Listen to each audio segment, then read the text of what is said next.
there, Hilary here for Waterlogged on behalf of Saltwater Aquarium. As you can see, I am at the ORA Aquaculture Facilities where we're gonna go meet Donna and Jordan, and they're gonna show us around the facility and we're gonna learn about the operations here. So let's go check it out.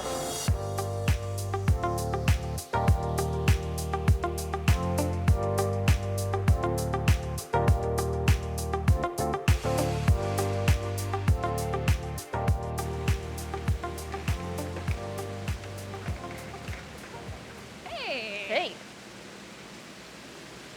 Figured I'll spray first. Ah, what's this for? So this is like an acting sanitizer. So every time we enter a building or exit a building, we typically spray our hands, our arms, get nice and wet, make sure that we're kind of sanitized, just in case we touch anything, we're not cross-contaminating. Love that. I always find that really fascinating when I come to places like this, like big aquaculture facilities or, conservation places, that like biosecurity is such a really important part of it.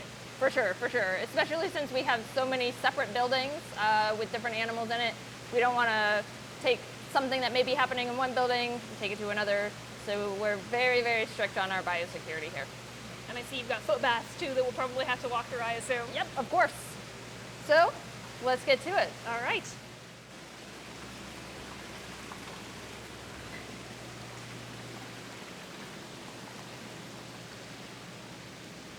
All right, Hilary, so we've now entered one of our grow out buildings.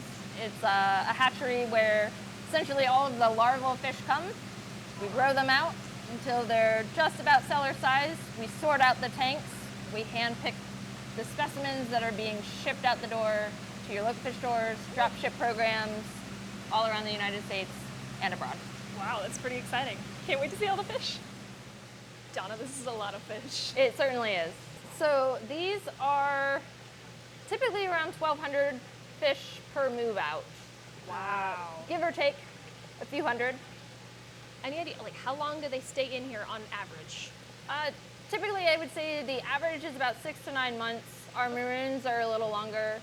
Those can be upwards to a year and a half before they reach the cellar size that we try to ship out. Okay.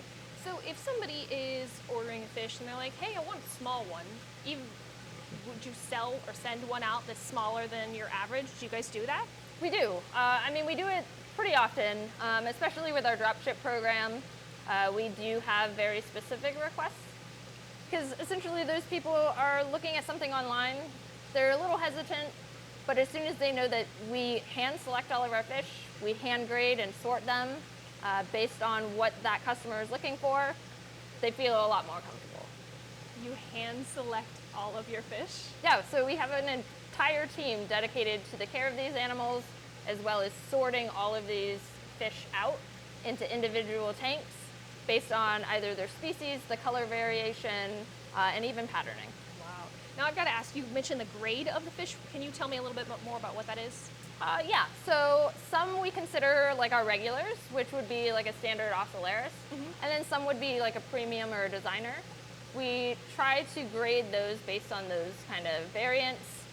One is going to be a wild caught, one is going to be a designer that we've kind of created. Okay. And then we go from there. Wow. So obviously there's a ton of fish in here. How often do these guys get fed?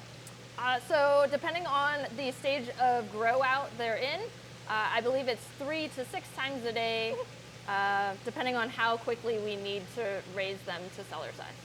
That's a lot of food. So if you're listening to this and you are a home hobbyist, please, please, please do not feed your fish that many times a day. Yeah, we certainly feed them, and then about an hour later we'll come in here and we'll do a nice siphon on all of the systems again before their next feeding. Yes. So important to make sure that things are clean, especially I can't imagine like the volume of fish that are in here, how important cleaning is. Yeah, tons of maintenance all day, every day, 7 days a week, 365 days a year. Of course. You guys don't get breaks. There's a hurricane, you're here, right? Yep. Wow. Now I noticed that these systems don't have lights on them. No, so similar to our coral greenhouse, all of our hatcheries now are running on natural daylight. We found that the color of the fish, definitely our black fish, our black variants like our black ocellaris, our black storms, they color up in that dark, rich color comes in a lot quicker with the natural sunlight. And then with our orange, they go from a creamsicle orange to a vibrant red-orange quickly. Ooh, that's so cool. Now, how do you have these grouped? Is it just like, oh, one batch goes in here, or there are different ways of categorizing them?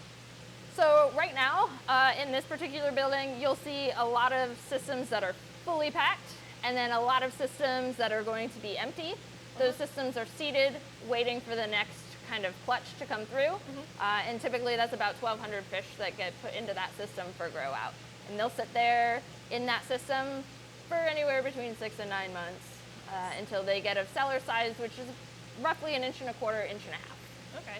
Now, when you say seeded, you mean like fully cycled and ready to go? Okay.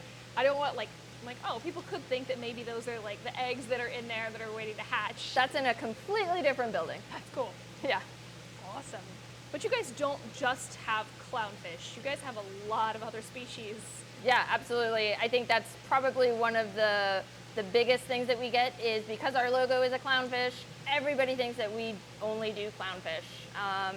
At this point, we're doing blennies, we're doing dragonets, we're doing angelfish, we're doing rabbitfish, we're doing dotty backs. I mean, you name it, we likely have some form of it, or we have it kind of in the works.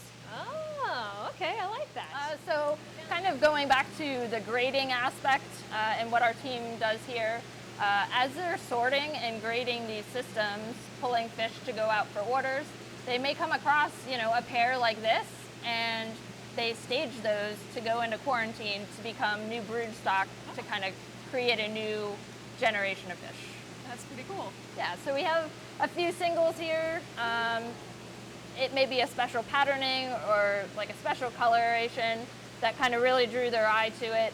They'll set it aside. Jordan and I will come down, and we may offer this in our captive corner, which is kind of like a what you see is what you get section, and offer them to our local fish tours. All right, that is going to conclude this video. I know we didn't get to touch on the rest of the species that ORA has, but we will focus on those in the next video. So, this has been Hilary and Donna for Waterlogged on behalf of SaltwaterAquarium.com. Thank you so much for watching, and we'll see you next time.